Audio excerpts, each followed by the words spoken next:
Afternoon to all of you. क्या हाल चाल भाई आप लोगों के? दिनेश, सोनू, विवेक, मंटू, अनुष्का, दिव्यांश, नीतू कुमारी, विवेक कुमार, दिव्या, सचिन कुमार, मोन्टू, विवेक, अनुष्का, सचिन, मनोरंजन, दीपक, सौ, Puneet, Arif, Sachin, Guddu, Deepak, Rahul, Pawan, Nidhi, Shyam, Gauri, Pratibha, Dubey, Shriram, Surjit, Deepak Kumar. A very good afternoon to all. क्या हाल चाल? बढ़िया, फर्स्ट क्लास, शानदार जानदार एकदम। आ रहे हैं भाई, सामने आ रहे हैं, रुको।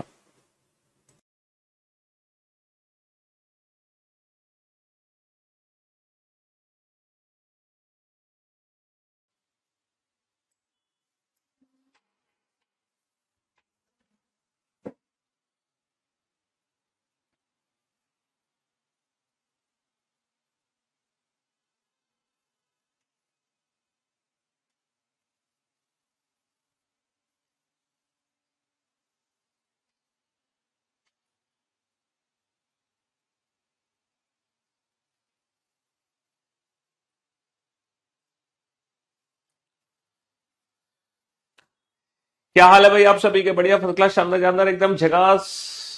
देशराज, संदीप, वीर, मोनिका, श्याम, तूफान, राहुल, पवन, निधि, शिखा, वर्षा, पारुल, मयंक, गौरी, श्याम, पवन, सुजीत, आराधना, दीपिका, प्रिया, आलोक, निशा। हाँ जी, कैसे हो भाई आप सभी? बढ़िया, फर्स्ट क्लास, शानदार जानदार एकदम झकास। तो भाई मेरे दोस्त, मेरे भाइयों, मेरे जिगर के टुकड़ों, हम पढ़ रहे थे ब्लड रिलेशन चैप्टर, है ना, रक्त संबंध। इस चैप्टर की शुरुआत कल ही हमने करी थी और कल कुछ बच्चों को डाउट भी था लास्ट का क्वेश्चन में। तो मैंने आप लोगों से बोला था कि जैसे ही क्लास खत्म हो जाए, क्लास खत्म होने के बाद आप रिवीजन करना और जितने भी फैमिली ट्री मैंने आपको कराए हैं वो सारे फैमिली ट्री का दोबारा से रिवीजन कर कर आना। तो मैं उम्मीद करता हूं कि जो मैंने फैमिली ट्री आपको कल कराए थे, आपने एक भी सिंगल क्वेश्चन का दोबारा से फैमिली ट्री बना के नहीं देखा होगा। ऐसी उम्मीद हम आपसे कर सकते हैं। चलो कोई बात नहीं। तो देखो देखो, बहुत ही बेसिक सा फैमिली ट्री हमें बनाना है, बहुत ही बेसिक सा। ठीक है, जैसा जैसा बोलता जाए वैसे वैसे फैमिली ट्री बनाते जाओ। और कुछ मैंने कल आप लोगों को, है ना, कितने क्वेश्चन सॉल्व करवाए थे? 8 क्वेश्चन सॉल्व करवाए थे। और ये थोड़ा बड़ा सा फैमिली ट्री था, 6 से 8 वाला। चलो मैं आपकी प्रॉब्लम को समझते हुए आपको, है ना, एक बेसिक क्वेश्चन देता हूं। आप लोग इस क्वेश्चन को सॉल्व करो ताकि जिस बच्चे को अभी भी फैमिली ट्री बनाने में थोड़ी सी भी दिक्कत है ना, जब आप इस क्वेश्चन को सॉल्व करोगे तो आपका जो भी मन में डाउट है वो डाउट दूर हो जाएगा इस क्वेश्चन को सॉल्व कर कर। ठीक है, हाँ जी। चलिए साहब, ये क्वेश्चन आपके लिए है, पहला क्वेश्चन। ये उन बच्चों के लिए है जिनको फैमिली ट्री बनाने में कल थोड़ी सी दिक्कत हुई थी। ठीक है, हाँ जी। और ये है दूसरा क्वेश्चन, ये है दूसरा क्वेश्चन। ठीक है, ये उन बच्चों के लिए है जिनको कल फैमिली ट्री बनाने में दिक्कत हुई थी। ये पहला क्वेश्चन है, ये हमारा सेकंड क्वेश्चन है और ये हमारा थर्ड क्वेश्चन है। चलो आप लोग इन तीनों क्वेश्चन का फैमिली ट्री बना लो तो जो भी आपके डाउट है ना वो सारे के सारे दूर हो जाएंगे। आपके सारे डाउट्स दूर हो जाएंगे, इन 3 क्वेश्चन को सॉल्व कर लो। ठीक है, ये बिल्कुल बेसिक क्वेश्चन है उन बच्चों के लिए। ठीक है, बिल्कुल बेसिक क्वेश्चन है ये, बिल्कुल बेसिक। सॉल्व करो इन तीनों क्वेश्चन को जल्दी से।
हाँ जी, इन तीनों क्वेश्चन के आंसर देना है, एक भी क्वेश्चन आपको नहीं छोड़ना है, तीनों क्वेश्चन के आंसर देने हैं, तीनों के।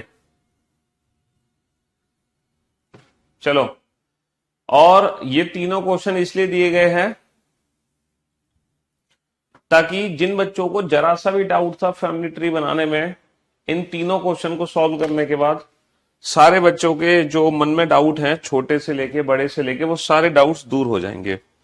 बेटा कुछ नहीं करना, जैसा जैसा कहता जाए वैसे वैसे फैमिली ट्री बनाते जाओ, जैसा जैसा कहता जाए वैसे वैसे फैमिली ट्री बनाते जाओ, बिना कुछ सोचे समझे। बस दो ही चीजें याद रखनी है, जेंडर और जनरेशन गैप। जेंडर के हिसाब से मेल फीमेल, ट्राइंगल सर्कल, और जनरेशन गैप के हिसाब से रखना है ऊपर नीचे। ठीक है, ये तीन बेसिक क्वेश्चन है, और फिर इन तीनों क्वेश्चन के बाद मैं एडवांस क्वेश्चन कराऊंगा फिर से दोबारा से आपको। ठीक है, लेकिन मैं चाहता हूं कि हर बच्चा इन तीनों क्वेश्चन का आंसर परफेक्ट दे, कोई भी बच्चा रह ना जाए। चलिए, तो सबसे पहले फर्स्ट क्वेश्चन पे ध्यान देते हैं। ए किसकी पुत्री है? बी की पुत्री है।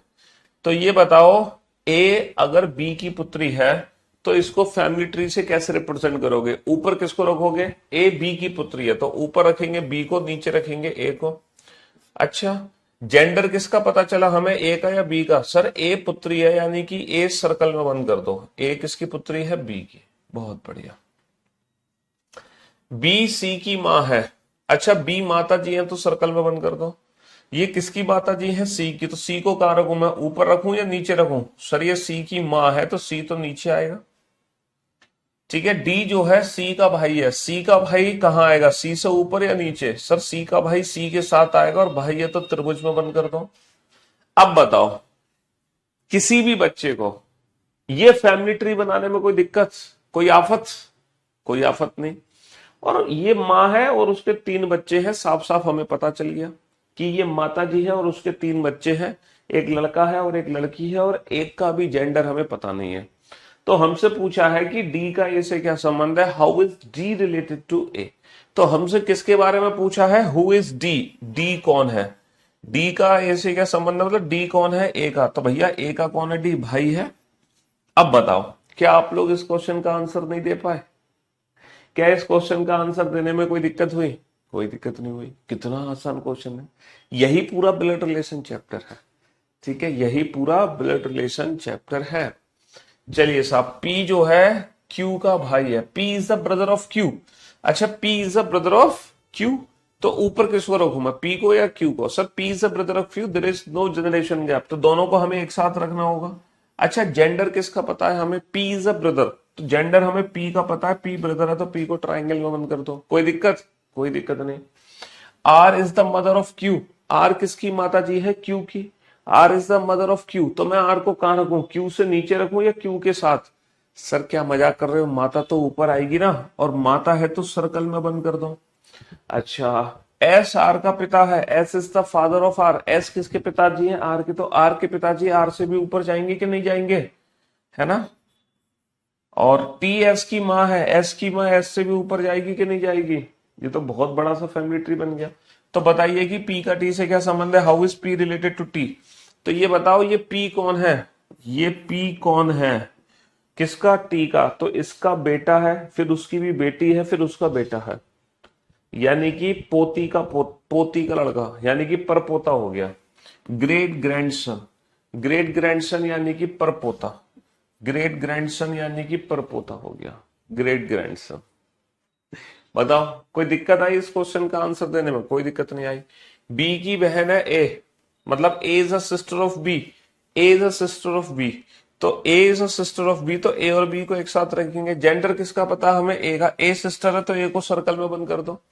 A is a sister of B, A बहन है किसकी? बी की। बी के बारे में कुछ नहीं पता हमें। चलिए साहब, ए सी का भाई है, A is a brother, sorry sorry sorry sorry, C का भाई है B, B is a brother of C. B किसका ब्रदर है? बी किसका ब्रदर है? सी का। तो बी ब्रदर है तो ट्राइंगल में किसके भाई साहब है? ये सी के। सी को इनके साथ बना दो, है ना। डी का पुत्र है सी। डी का पुत्र कौन है? C. C is the son of D. C किसका बेटा है? सी सन है तो ट्राइंगल में किसका बेटा है? डी का। तो डी के ये तीनों ही बच्चे हो गए। तो डी का ए से क्या संबंध है? How is D related to A? Who is D? हमसे डी के बारे में पूछा है, डी कौन है? तो भैया डी कौन है? किसकी? ए की। तो भैया या तो डी माँ है, क्योंकि डी का जेंडर तो पता नहीं है हमें, या फिर डी पिताजी है, या तो डी माता जी है या पिताजी है। तो according to the given option, option A is the right answer.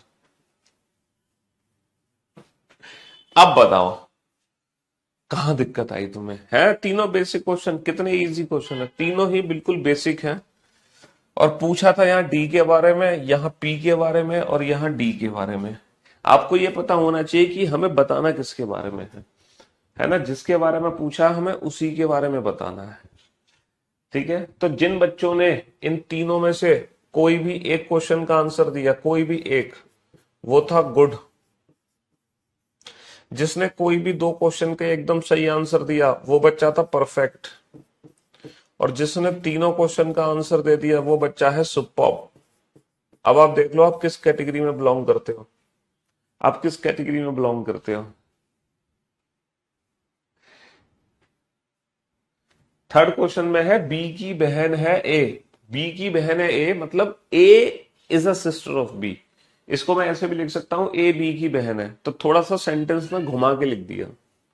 इसको हम लिख सकते हैं A is a sister of B, या फिर ए बी की बहन है। ये नानी, नानी किसका आंसर कह रहे हो तुम? नानी थोड़ी होगा। यहां पी के बारे में बताना है, पी के बारे में। पी कौन है? इसकी पोती का लड़का, पर पोता हो गया, नानी कहाँ होगा है? चलो कोई बात नहीं, मैं एक काम कर रहा हूं, मैं आप लोगों की काबिलियत समझते हुए, मैं आप लोगों की काबिलियत समझते हुए फिर से आपको तीन बेसिक क्वेश्चन दे रहा हूं, क्योंकि आप लोग बहुत काबिल स्टूडेंट हो, तो आपकी काबिलियत पे मुझे कोई शक नहीं है। इसलिए मैं आपको तीन क्वेश्चन फिर से बेसिक वाले दे रहा हूं, ताकि आप बिल्कुल बेसिक फैमिली ट्री बनाना सीख जाओ और रिलेशंस को पहचानना सीख जाओ। लो फिर से, और इन तीनों क्वेश्चन का फैमिली ट्री एक साथ बनाना।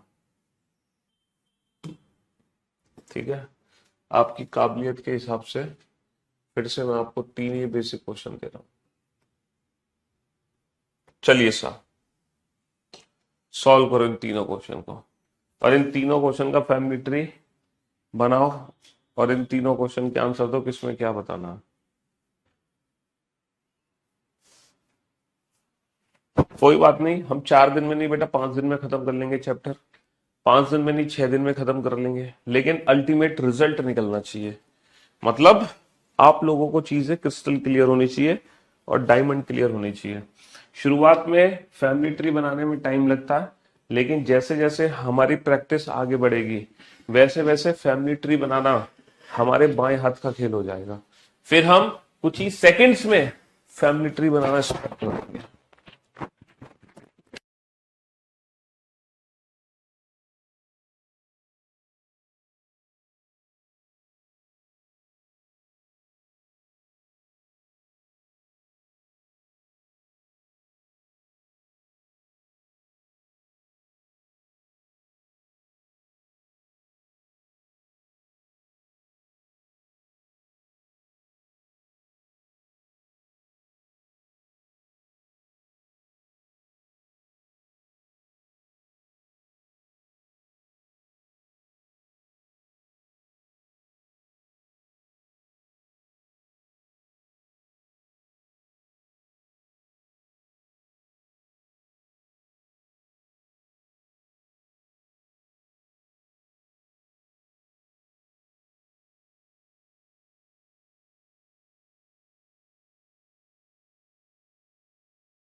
क्यों भाई, बना लिए तीनों क्वेश्चन है? अब तो कोई डाउट नहीं है किसी को? अब तो आपके सारे डाउट्स दूर हो गए, जो बेसिक डाउट्स थे अब तो दूर हो गए। क्यों भाई, ए का भाई बी है, जिसकी इकलौती बहन, जिसकी मतलब बी की इकलौती बहन सी की माता है। ए का भाई है बी, ए का भाई कौन है? बी है। ए का भाई बी है, B is the brother of A, B is the brother of A, who's only sister is the mother of C, who's only sister, who's only sister is the mother of C. A का भाई कौन है? B है, इसकी एक ही इकलौती बहन है, तो जो इकलौती बहन है वो ए हो गई, है ना। ए का भाई कौन है? बी है, और इसकी इकलौती बहन ए हो गई। या फिर ये काम कर सकते हो, ये जो ए है ये मेल है और इसकी इकलौती बहन कोई और हो गई, तो इसकी जो इकलौती बहन है वो सी की माता है, इसकी जो इकलौती बहन है वो किसकी माता है? सी की। इसकी जो इकलौती बहन है वो किसकी माता है? सी की। दो पॉसिबिलिटी बनेंगी, दोनों बना ली हमने। डी माँ की ओर से सी की नानी है, सी की नानी कौन है? सी की नानी यानी कि इसकी माँ की माँ कौन है? डी है। सी की नानी, इसकी माँ की माँ कौन है? डी है। खत्म कहानी, सी की नानी, खत्म कहानी, बस हो गया फैमिली ट्री। तो डी के साथ ए का क्या संबंध है? How is A related to D? How is A related to D मतलब who is A, how is A related to D मतलब हु इज ए। ए कौन है? या तो ए सी की माँ है या ए सी का मामा है। मामा या माँ, according to the given option मामा तो ऑप्शन है नहीं, सॉरी, डी के साथ ए का क्या संबंध है? डी के साथ ए का, हम गलत, ए सी का नहीं, डी के साथ ए का क्या? How is A related to D? A कौन है? तो बेटा ए डी की या तो बेटी है या फिर ए डी का बेटा है।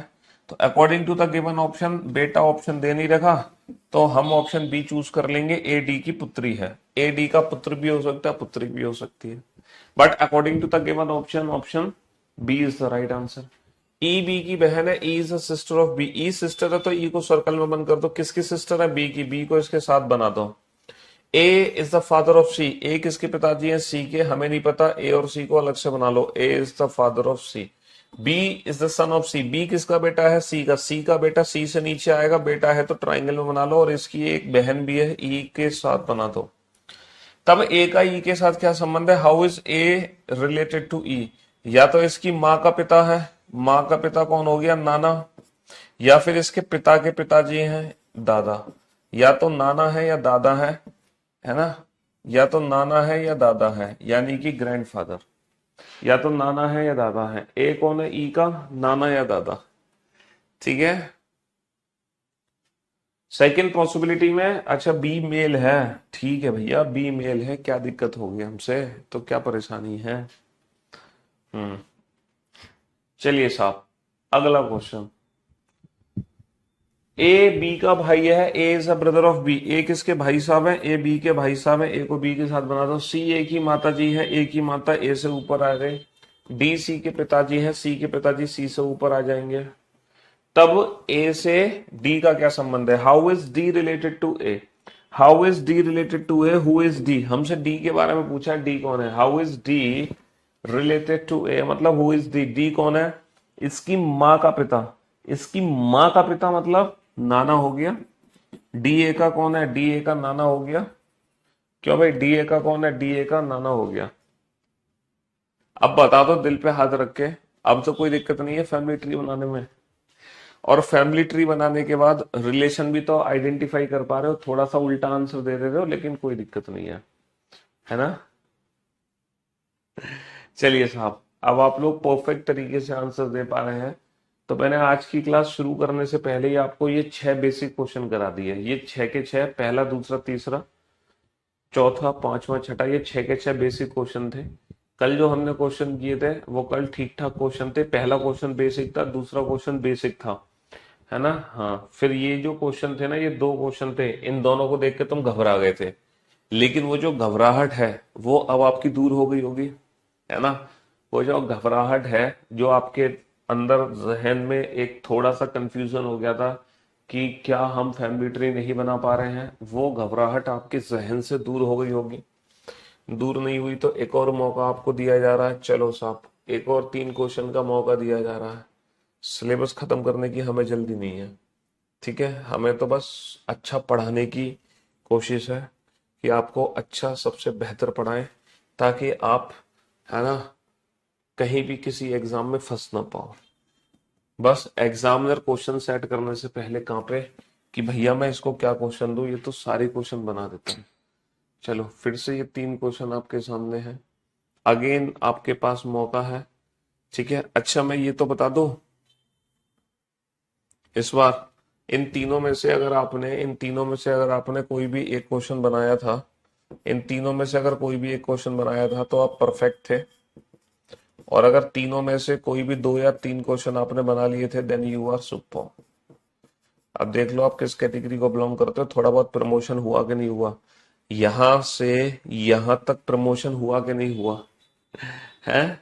क्यों भाई, brother in law sister in law में बेटा काफी सारे रिलेशन होते हैं, ब्रदर इन लॉ साला जीजा सब होता है ना, देवर जेठ। सिस्टर इन लॉ भी साली भाभी ननंद देवरानी जेठानी, ये सब सिस्टर इन लॉ है। तो एग्जाम में हालांकि अब ऐसे क्वेश्चंस नहीं आते हैं जिसमें रिलेशंस में हमें डाउट हो जाए, एग्जाम में सीधे सीधे क्वेश्चन आते हैं।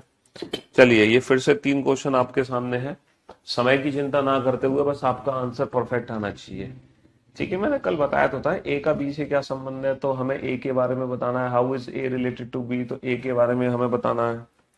थोड़ा सा इन चीजों पे गौर फरमाइए। ब्लड रिलेशन की जब क्लास हो जाया करे तो क्लास के बाद ना जितने भी क्वेश्चन मैं क्लास में कराता हूँ वो सारे क्वेश्चन ना दोबारा से सॉल्व किया करो, दोबारा से फैमिली ट्री बनाया करो।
हाँ जी, इस बार दिए ना आपने सारे के सारे एकदम परफेक्ट आंसर। अब आया मजा, यानी कि अब मुझे क्वेश्चंस का लेवल बढ़ा देना चाहिए।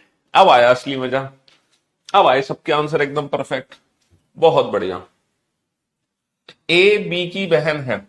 ए is the sister of B. भैया ए किसकी सिस्टर है? बी की। तो ए को सर्कल में बंद करो, किसके साथ बनाओ? बी के साथ बनाओ। सी बी की माँ है, C is the mother of B. B की माँ बी से ऊपर और माँ है तो सर्कल में बना दो। डी सी के पिताजी हैं, सी के पिताजी सी से ऊपर, पिता है तो ट्राइंगल में बनाओ। ये जरूरत नहीं है बनाने की। तब ए का डी से क्या संबंध है? How is A related to D? Who is A? A कौन है? इसकी बेटी की बेटी। और बेटी की बेटी कौन होगी? Grand daughter. बेटी की बेटी कौन होगी? Grand daughter.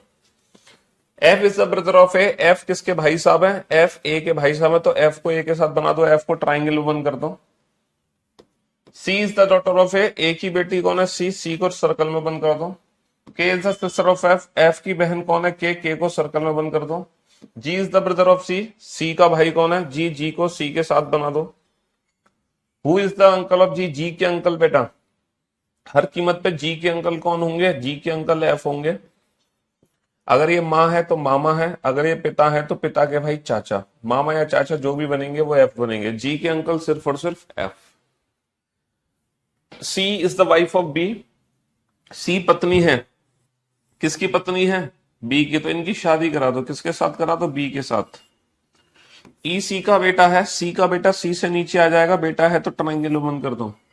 ए बी का भाई है, A is the brother of B. A किसके भाई साहब है? बी के। ए को बी के साथ बना दो। और डी का पिता। और वर्ड किसके लिए? ए के लिए। ए किसके पिताजी हैं? ए डी के पिताजी हैं।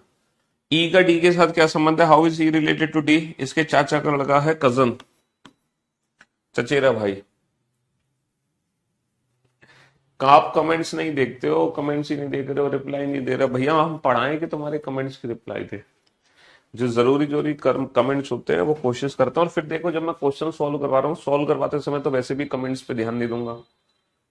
जब मैं आपको क्वेश्चन दे देता हूँ उसके बाद तो भी आपके कमेंट्स में दो चार कमेंट्स पढ़ लेता हूँ। तो मुझे उम्मीद है अब आपके सारे डाउट्स जहन से दूर हो गए होंगे। चलो मैं आपको ना अब रिलेटिव प्रोनाउन के बारे में बताता हूँ, थोड़ी सी ना इंग्लिश ग्रामर पढ़ा दूं आपको। क्योंकि blood relation, seating arrangement, puzzle, ranking, ये कुछ ऐसे चैप्टर हैं जहां पर इन रिलेटिव प्रोनाउन का यूज होता है।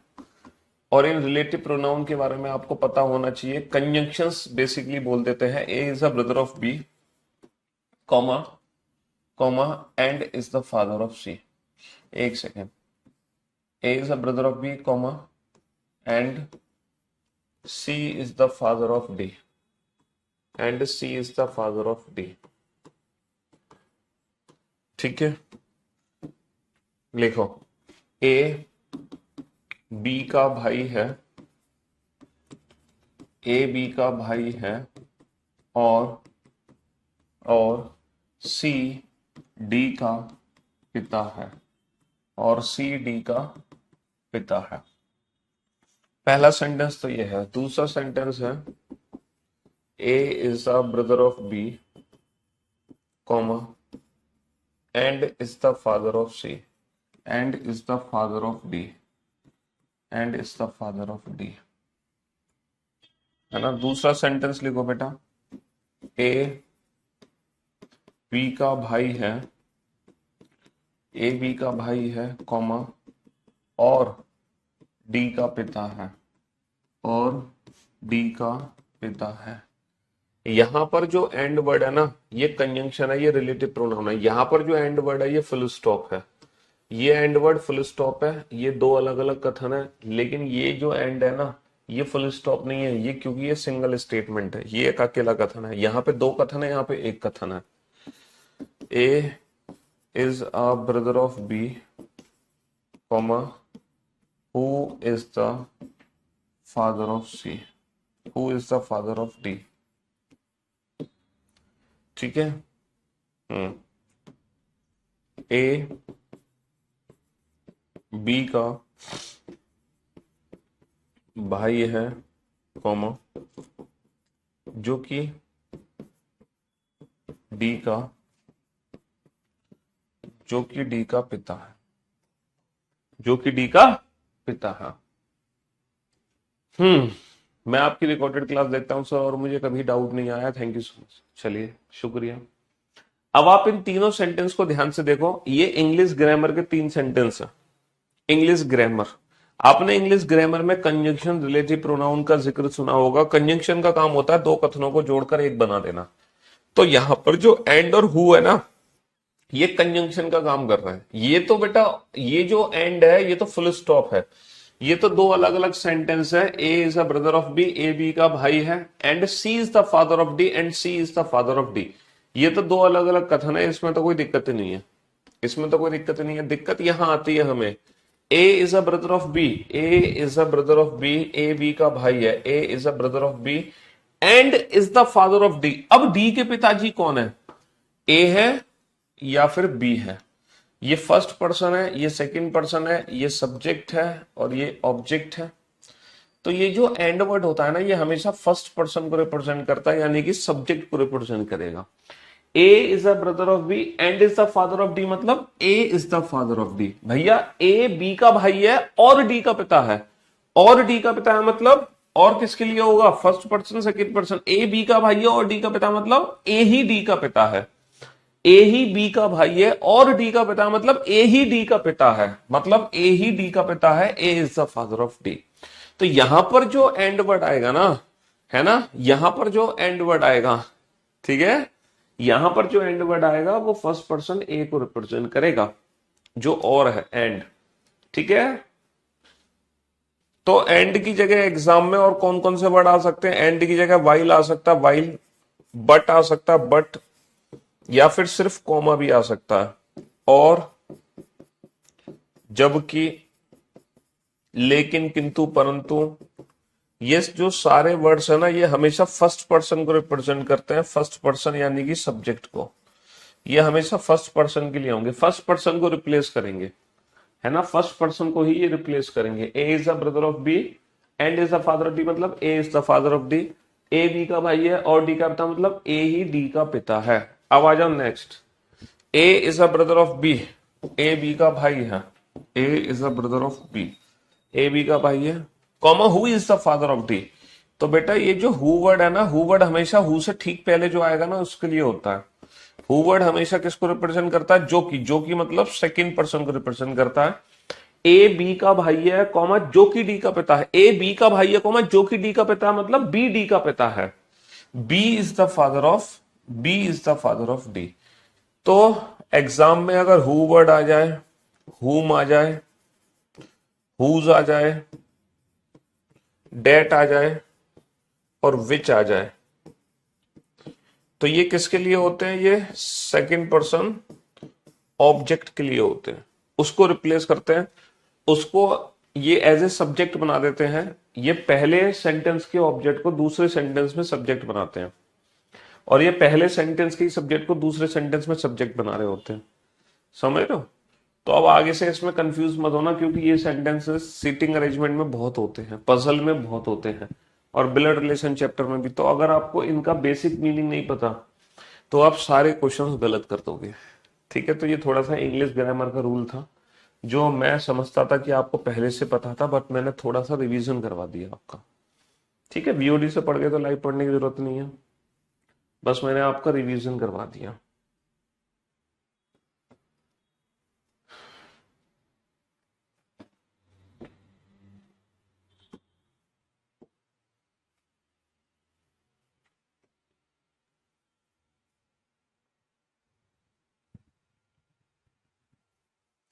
ये वाला क्वेश्चन तो हम कल बना चुके थे, ये भी बना चुके थे, ये भी बना चुके थे।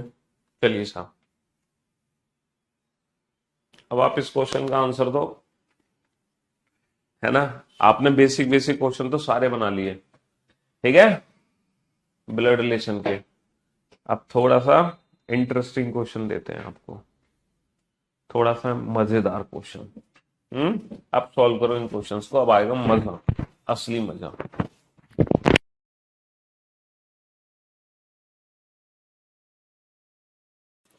हाँ हिंदी में बेटा वो क्वेश्चन नंबर 8, सही कह रहे हो तुम, क्वेश्चन नंबर 8 गलत हो गया हिंदी में।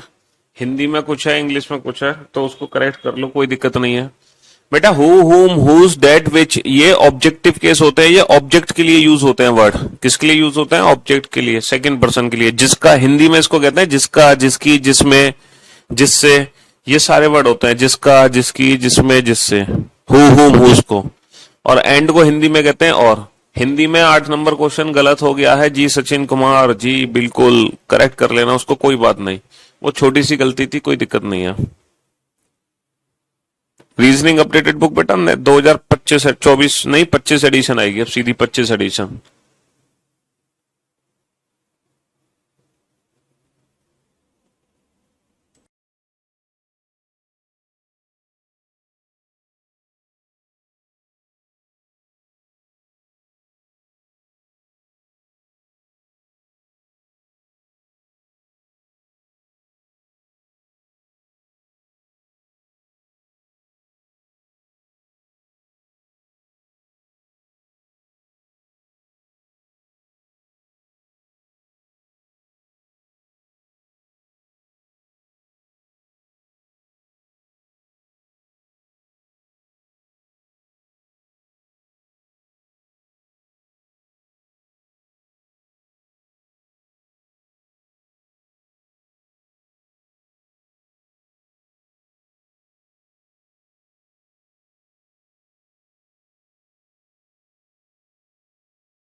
हाँ जी,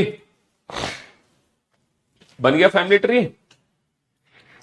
क्यों भाई, आर जो है यू का ससुर है, तो तुम यू का ससुर नहीं बना पा रहे हो? यू का ससुर बना दो। जो की वर्ड किसके लिए है? यू के लिए है। जो की वर्ड यू के लिए है, फर्स्ट पर्सन, सेकंड पर्सन के लिए है।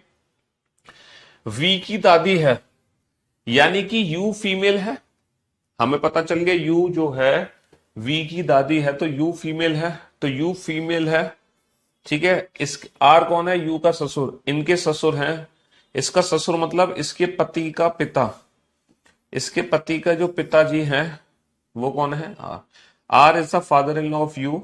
जो कि वी की दादी है, मतलब यू वी की दादी है। ये किसकी दादी है? वी की, यानी कि इसका बेटा है। उसका बच्चा कौन है? उसका बच्चा वी है। यहां तक सेंटेंस हो गया। R is the father in law of U and U is the grandmother of V. बहुत बढ़िया। पी के 2 बेटे हैं। अच्छा, हमें नहीं पता पी को कहां रखेंगे हम। हमें नहीं पता पी को कहां रखेंगे, लेकिन पी को जहां भी रखेंगे उसके 2 बेटे आने चाहिए। टी एस का पिता है, T is the father of S. हमें नहीं पता टी और एस को कहां रखेंगे, लेकिन जहां भी रखेंगे T is the father of S होना चाहिए। एस और क्यू का जेंडर समान है, बाद में देखेंगे। आर पी से विवाहित है। ओके, यहां से समझो, लास्ट वाला पॉइंट पकड़ो। आर पी से विवाहित है, R is married to P. R की शादी किससे हुई है? पी से। आर की शादी पी से करानी पड़ेगी, तो P डेफिनेटली कौन है, ये मेल है तो P फीमेल है। और देखो P के दो बेटे हैं तो P के दो बेटे बनाने पड़ेंगे, ये खत्म हो गया यहां से। टोटल मेंबर कितने हैं परिवार में, 7, 1 2 3 4 5 6 7, सातों मेंबर परिवार में आ चुके हैं, सातों मेंबर परिवार में आ चुके हैं, इसके अलावा कोई और मेंबर नहीं है परिवार में। तो ये बताओ, मैं टी को यहां नहीं रख सकता क्योंकि टी और एस अलग अलग हो जाएंगे तो मेंबर ज्यादा हो जाएंगे। मैं टी को यहां नहीं रख सकता, टी और एस अलग अलग हो जाएंगे। तो डेफिनेटली 100% टी को कहां रखेंगे, यहां, और एस को रखेंगे यहां, तभी तो टोटल 7 मेंबर आएंगे।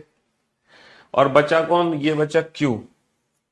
और एस और क्यू का जेंडर सेम है, एस और क्यू का जेंडर सेम है, बस खत्म कहानी। ये बन गया हमारा फैमिली ट्री कंप्लीट, ये बन गया हमारा फैमिली ट्री कंप्लीट। जो लास्ट वाला पॉइंट था ना, आर की शादी पी से हुई है और पी के दो बेटे हैं, बस खत्म, उसी से क्वेश्चन खत्म हो गया। फिर टी एस का पिताजी थे, तो फिर टी को तीन पॉसिबिलिटी थी, यहां रख नहीं सकते थे, यहां रख नहीं सकते थे, क्योंकि नंबर ऑफ मेंबर 7 से ज्यादा हो रहे थे। तो डेफिनेटली टी को यहां रखा ताकि एस यहां आ जाए। अब इसी क्वेश्चन को अगर प्लस माइनस वाले मेथड से करते तो बहुत कंफ्यूज हो जाते, समझ रहे हो। उसमें ये डिसाइड नहीं कर पाते कि कौन कहां आएगा, क्योंकि नंबर ऑफ मेंबर यहां तो डिफाइन होते हैं, वहां नहीं हो पाते। Who is the mother of Q, Q की माता जी कौन है, क्यू की माता जी कौन है। Who is, how is V related to T, how is V related to T, V कौन है, इसके बेटी की, इसके बेटे का बेटा है या इसके बेटे की बेटी है। तो इधर ग्रैंडसन और ग्रैंड डॉटर, either grandson और granddaughter, यानी कि can not be determine. How is V related to T, can not be determine, V का जेंडर नहीं पता। How is Q related to U, Q कौन है यू का, इसके, क्यू कौन है यू का, इसके पति का भाई, पति का भाई देवर, ब्रदर इन लॉ। पति का भाई कौन हो गया, देवर, ब्रदर इन लॉ। पति का भाई देवर, ब्रदर इन लॉ। सर आपने यू के साथ क्यों रखा टी को, बाबू अगर मैं टी को यहां रखता तो टी और एस यहां आते, क्योंकि T is the father of S. तो अगर टी और एस यहां आते तो नंबर ऑफ मेंबर कितने हो जाते फैमिली में, 1 2 3 4 5 6 7 8, जबकि फैमिली में मेंबर कितने हैं, ओनली 7, इसीलिए टी को मैं यहां नहीं रख सकता था। अच्छा अगर मैं टी को यहां रखता तो टी और एस यहां आते तो भी नंबर ऑफ मेंबर कितने हो जाते, 7 से ज्यादा। तो सिर्फ एक ही ऐसी जगह थी कि टी को यहां रखो और उसका बेटा एस ये बन जाए, ताकि नंबर ऑफ मेंबर्स 7 के 7 हो, मेंबर्स की वैल्यू 7 से ज्यादा नहीं करनी थी। इसीलिए टी को ना तो मैं यहां रख सकता था, मैं यहां रख सकता था, पहले से डिफाइन था ना नंबर ऑफ मेंबर्स कितने हैं फैमिली में, उस रीजन की वजह से। चलो बनाओ।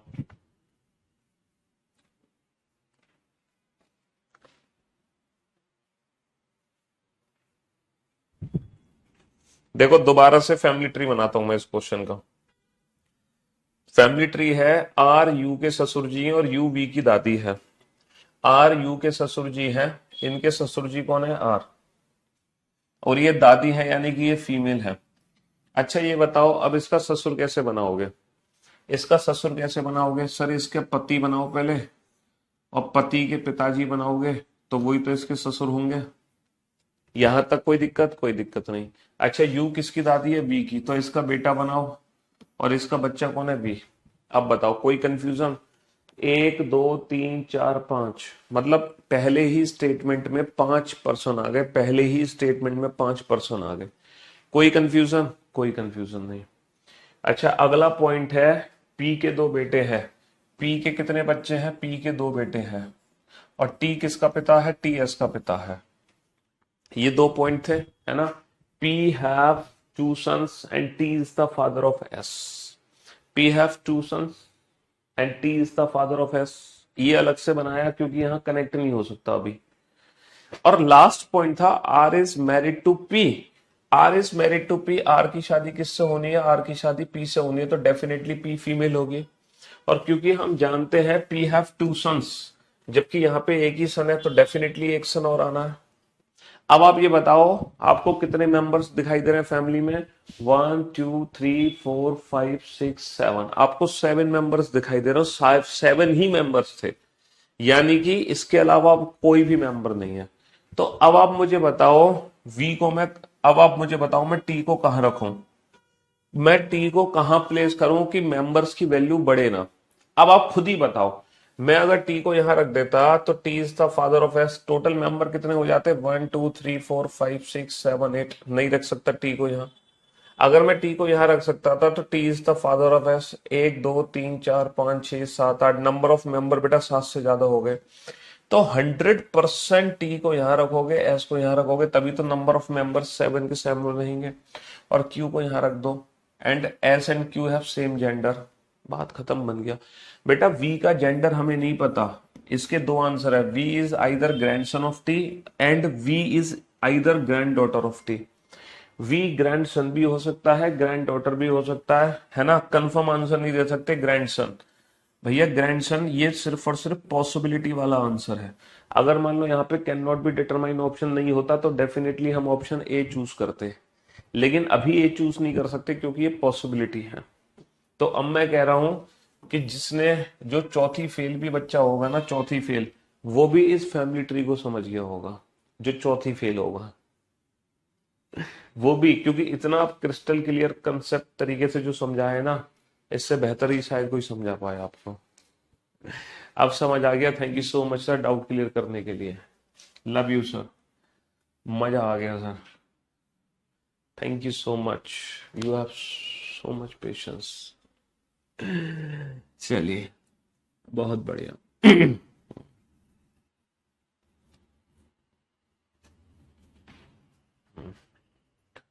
बनाओ इस फैमिली ट्री को।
हो गए बेटा सारे क्वेश्चन बेहतरीन तरीके से, कहीं कोई दिक्कत तो नहीं है। 3 पीढ़ियों के परिवार में 6 सदस्य हैं, परिवार में कोई भी अकेले माता पिता नहीं है, याद रखना। यानी कि अगर पिता है तो माँ जरूर है, माँ है तो पिता जरूर है। और सिर्फ कितने सदस्य हैं? 6 सदस्य हैं बस, ओनली 6 मेंबर। और लेकिन 3 पीढ़ी है, 3। यू टी की आंट है, U is the aunt of T. भैया ये तो बहुत कंफ्यूजन है, ये सेंटेंस तो हम बना ही नहीं सकते, क्योंकि हमें पता ही नहीं आंट का मतलब क्या है। यहां पर मौसी है, बुआ है, चाची है, क्या है, हम कुछ नहीं कह सकते। तो इस वाले पॉइंट को तो हमें छोड़ना पड़ेगा, हमारी मजबूरी है, मजबूरी। ठीक है, आर एस के पति की सास है, एस के पति की सास, इसके पति की सास कौन है? R is the mother in law of S husband, S husband इसका पति। इसका पति कैसे बनाओगे? ये महिला होगी तभी तो इसका पति बनेगा। और इसके पति की सास कौन है? आर, यानी कि इसकी खुद की मां है। हैं? इसने ज्यादा रीजनिंग पढ़ ली है, ये नहीं कह रही कि आर मेरी मम्मी है, क्यों कह रही है आर मेरे पति की मां है, मतलब पति की सास है। मतलब ये कह रही है कि आर मेरे पति की सास है, ये सीधा सीधा ये नहीं कह रही कि आर मेरी मां है। भाई आर इसकी खुद की मां होगी, इसके पति की सास इसकी खुद की मां। तो यहां पर ये वाला पॉइंट हमें समझ आया, सिर्फ पहला पॉइंट है ना, ये पहला पॉइंट स्किप हो गया। सेकंड पॉइंट हम समझ गए क्यू का। अब देखो कोई भी सिंगल पेरेंट नहीं है फैमिली में, सिंगल पेरेंट। अगर ये माँ है तो फिर इसके हस्बैंड भी होंगे, क्योंकि पहले ही बोल रखा है कि सिंगल पेरेंट नहीं है फैमिली में, सिंगल पेरेंट नहीं है। क्यू का केवल एक बच्चा है, क्यू का केवल एक बच्चा है, इन दोनों में से कोई भी क्यू हो सकता है। क्यू का केवल एक बच्चा, पूछो क्यों? इसके अलावा क्यू कहीं नहीं होगा, नंबर ऑफ मेंबर भी ज्यादा हो जाएंगे और परिवार में 3 पीढ़ी नहीं आ पाएंगे। इन दोनों में से कोई भी क्यू हो सकता है, क्यू का केवल एक बच्चा है, बाद में यूज करेंगे। क्यू या तो इसका पति है या क्यू इसका पति है, इन दोनों में किसी एक का पति है क्यू। एस और क्यू एक दूसरे से विवाहित नहीं है, क्वेश्चन में साफ लिखा हुआ है एस और क्यू एक दूसरे से विवाहित नहीं है। तो डेफिनेटली क्यू आर से विवाहित है और क्यू का केवल एक बच्चा है। डेफिनेटली क्यू आर से विवाहित है, क्यू का केवल एक बच्चा है। अब आप ये बताओ इतनी बात समझ आई कि नहीं आई आपको? इतनी सी बात समझ आई कि नहीं आई? अभी हमने सिर्फ 3 पॉइंट का यूज किया है। आर एस के पति की सास है, एस के पति की सास कौन है? आर। क्यू का केवल एक बच्चा और क्यू एस से विवाहित नहीं है, तो क्यू आर से विवाहित है। अब यू जो है टी की आंट है, टी की आंट बनाना है, टी की आंट। अब बेटा टी को मैं कहां रखूंगा, टी की आंट को यू बना सकूं? टी की आंट को, है ना, U is the aunt of T. T किन दोनों का बच्चा है? टी इन दोनों का बच्चा तो हो नहीं सकता, क्योंकि इन दोनों का तो केवल एक ही बच्चा है, इन दोनों का तो केवल एक। तो टी डेफिनेटली इन दोनों का बच्चा है, टी डेफिनेटली इन दोनों का बच्चा है। और परिवार में 3 पीढ़ियां हो गई, है ना। और यू किसकी आंट है? टी की। अब इसकी आंट जो है या तो इसकी बुआ है या फिर इसकी मौसी है, या तो इसके पिता की बहन है या इसकी मम्मी की बहन है। अच्छा इसकी मम्मी की बहन नहीं हो सकती, क्योंकि इन दोनों का तो केवल एक ही बच्चा है। तो डेफिनेटली यू जो है टी की आंट है, यानी कि इसके पिता की बहन है, इसकी बुआ है। पी क्यू, और बचा कौन? बचा पी, बचा P, P Q R S T U. बस ये फैमिली ट्री बन गया 6 लोगों का, ये 6 लोगों का परिवार बन गया, 6 लोगों का सुखी परिवार। How is U related to S? How is U related to S? इसके पति की बहन, पति की बहन कौन हो गई? पति की बहन हो गई ननन। एस का पिता कौन है? एस के पिताजी कौन है? एस के पिताजी क्यों है? How is R related to T? How is R related to T? इसकी माँ की माँ, माँ की माँ कौन हो गई? माँ की माँ हो गई नानी। माँ की माँ कौन हो गई? नानी। माँ की माँ कौन हो गई? नानी। माँ की माँ नानी। समझे बाबू? तो ये हुई खत्म कहानी, माँ की माँ नानी, हुई खत्म कहानी। तो बहुत ही इंटरेस्टिंग क्वेश्चन था, बहुत ही लाजवाब क्वेश्चन था, शानदार और जानदार क्वेश्चन था। ये एक लेवल ऊपर है बेटा, ये ब्लड रिलेशन में पजल फॉर्म है ना, ये ब्लड रिलेशन की, ये एक लेवल ऊपर है, थोड़ी सी एडवांस लेवल की पजल है। बेसिक पजल तो वो थी जो शुरू के 6 क्वेश्चन, मैंने आपको 9 क्वेश्चन जो कराए थे ना, शुरू के 9 क्वेश्चन, वो तो बिल्कुल बेसिक थे। Who is the father of S? Q is the father of S.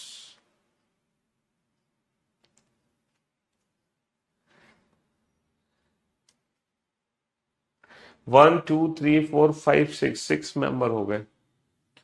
बस इसमें यही ध्यान देना था कि एस की शादी क्यू से नहीं होगी, एस की शादी क्यू से नहीं होगी, तो एस की शादी पी से हो जाएगी। मजा आ गया अल्टीमेट, चलिए बहुत बढ़िया। तो आज की क्लास में जो मैंने आपको फैमिली ट्री बनवाए हैं, इन फैमिली ट्रीज को दोबारा से बना के देखना। कल फिर हम इसी टॉपिक को, मतलब इसी टाइप को कंटिन्यू करेंगे, पजल को ही। अभी हम पजल टाइप को ही कंटिन्यू करेंगे। जब पजल टाइप हम कंप्लीट कर लेंगे, then after we will start coded form. तो कोडेड फॉर्म अभी हम शुरू नहीं कर रहे हैं, अभी तो सिर्फ हम पजल टाइप की ही प्रैक्टिस कर रहे हैं। चलिए, love you guys, love you all, take care, goodbye, thank you so much. एक बार और इसका फैमिली ट्री बना दूं, चलो साहब। आर एस के पति की सास है, एस के पति, इसका पति यानी कि ये महिला है, तो इसके पति की सास, इसके पति की सास इसकी खुद की माँ होगी, और सिंगल पेरेंट फैमिली में नहीं है तो इसके पिताजी हैं। अच्छा, क्यू का केवल एक बच्चा, लेकिन क्यू की शादी किससे नहीं हुई? क्यू, एस की शादी क्यू से नहीं हो रही। क्यू का केवल एक बच्चा, लेकिन क्यू की शादी एस से नहीं हो रही। क्यू का केवल एक बच्चा, लेकिन क्यू की शादी एस से नहीं होगी, तो डेफिनेटली क्यू की शादी आर से हो जाएगी। ठीक है, खत्म। अच्छा, टी किसकी आंट थी? मतलब यू, टी की आंट कौन है? यू।